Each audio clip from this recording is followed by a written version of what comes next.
From this to this. Greetings, today a slightly different video. So here is a manual drill, and I scored this today on a cardboard cell for £1, and I've always wanted one of those because I think those are a lot more accessible when you just want to drill maybe 1 or 2 holes or enlarge existing holes.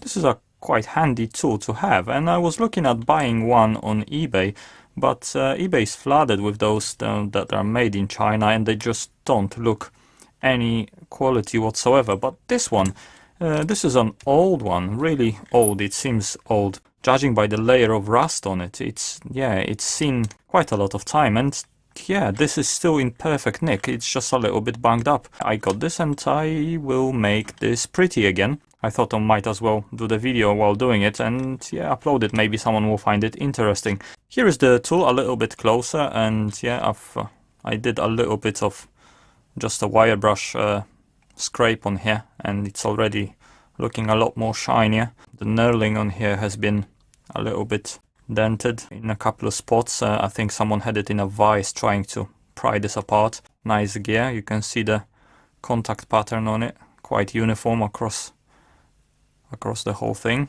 We've got a cast iron frame for the whole thing. Hole on this side just to inject some lubricant, some sort of grease. Very little, if any, play in here. Yeah, we'll be able to clean this up nicely and give it a good coat of paint and make it pretty again. Yeah, let's do just that. So first thing would be to take the whole thing completely apart. I got myself a little jar over here for all the small parts that I will be able to clean them in some sort of solvent. And the whole thing is, yeah, needs some attention, but it will do just fine. So here we have pushing element that pushes against those pins. There's 3 of them, and because this is tapered as you screw it back in, this pushing in will tighten the jaws and grip onto the drill bit that you've got in there. But it's so dirty inside that yeah, it's very sticky. Let's push this all the way out. It's spring loaded. Oh, there we go. So here is the, as you can see, it's really crusty, but not a problem. It's all in good nick, just requires cleaning. So in this goes, and this and this. Now this part, this should unscrew as well. So I'm just going to flood this with some kind of solvent to degrease the whole thing. This screw needs to come off. And the shake-proof washer. Yeah, I might as well put it in here with the rest. Now this should come out like that. Now this we don't need to degrease. And this we have to degrease, but separately. This will not come out because that's a press fit, so that has to stay in there. One more thing that we can take apart is this rod, and I would like to take this rod out and have a look on what kind of shape the bearing is on, but it feels okay. But there's a pin over here, as you can see, so we just need to tap it out with something pointy. A nail should do it. So let's give this a go. Okay, it's sitting there quite tight.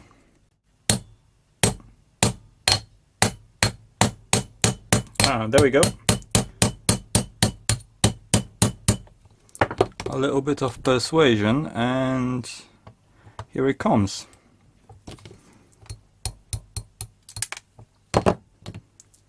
And we've got the pin out. Perfect. Do not confuse with pin out. We've got the pin out of the hole. Now this should slide out like so, and voila. So this can go into the greasing pot. Now here, interestingly, the thrust bearing is just a bearing bowl that was sitting in here, and that was providing the thrust. As you can see, there is a slight mark on here, so that's, I guess, simple enough solution. So we can put that in there as well. As far as all the stuff that I've put in here, first what I'm going to do is I've got some just white spirit, low odor stuff, but I'm just going to cover this up and let it soak a little bit and slosh it around. Yeah, it's dissolving all the gunk off of it. Let it do some work. Yeah. Now we've got those few parts, and this I would like to degrease, but maybe I'll be able to just use wire brush and to clean it fully. So let's see how that goes. Ideal thing for cleaning something like this would be a sandblaster, but yeah, I haven't got one. So this I suspect was powder coated when it was made. Oh, this seems quite straightforward, just a little bit messy. Just a little bit of wire brush, and look at the edge of this is already much nicer and begins to be shiny. So I'll just continue with that, and same with the gears. The teeth are really good shape. And after some cleaning with a Dremel for a good half an hour or so, this is what we've got. So we've got all the parts a lot cleaner, a lot shinier. That's all going to look nice. The jaws are hardened steel, look all shiny and really nice. I've also discovered some marks. So this was made by Stanley. I can just about barely see the Stanley logo on there. What I need to do is mask off the stuff that I don't want painted and give it a coat of paint. I've got some green enamel and I've got some black spray paint. So I'm gonna keep this in the two-tone design setup, and there is no other way but to properly mask everything off. Otherwise you're going to end up with the paint where you don't want it to be. Now when you've got surfaces that are rubbing, you don't want paint on there, and you just want to clearly mask them off with a tape. A good way to mask off holes or shapes like this is to stick a piece of masking tape on the entire surface and just hammer it on the edge. That makes the tape come off right perfectly on the edge. Same way you can make gaskets from gasket material. It's basically you put it on what you want to seal and hammer it. Now I can paint this.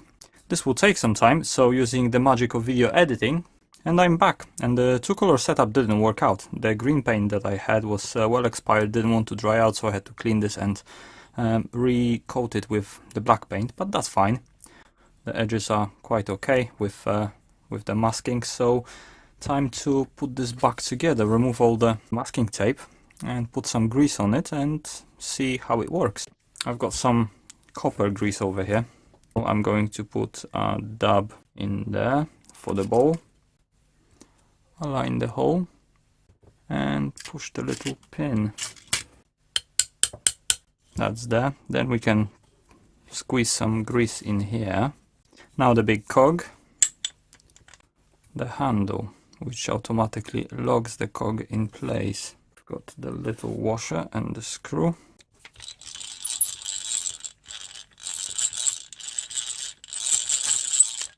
So to get the chuck together, we need those three pieces and the three springs. And I would like to put a little bit of grease on the inside, because that will ensure that the jaws are sliding nicely inside. It will also stop it from rusting inside. Okay, let's see, can I make it in there in one piece? Yes, perfect. Now this should go in here.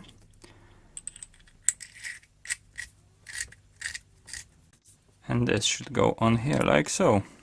Wow, like new. The last bit, put a tiny bit of grease in a few spots on the cog, so it distributes itself. And that's finished. There you go, a little manual drill, just like new, for £1, and a bit of time to get it pretty again. This will be a handy addition to my toolbox rusty thing into a new thing. Now I gave it a second life because it was destined to be completely rusted. I'm sure this will stay with me for a long time.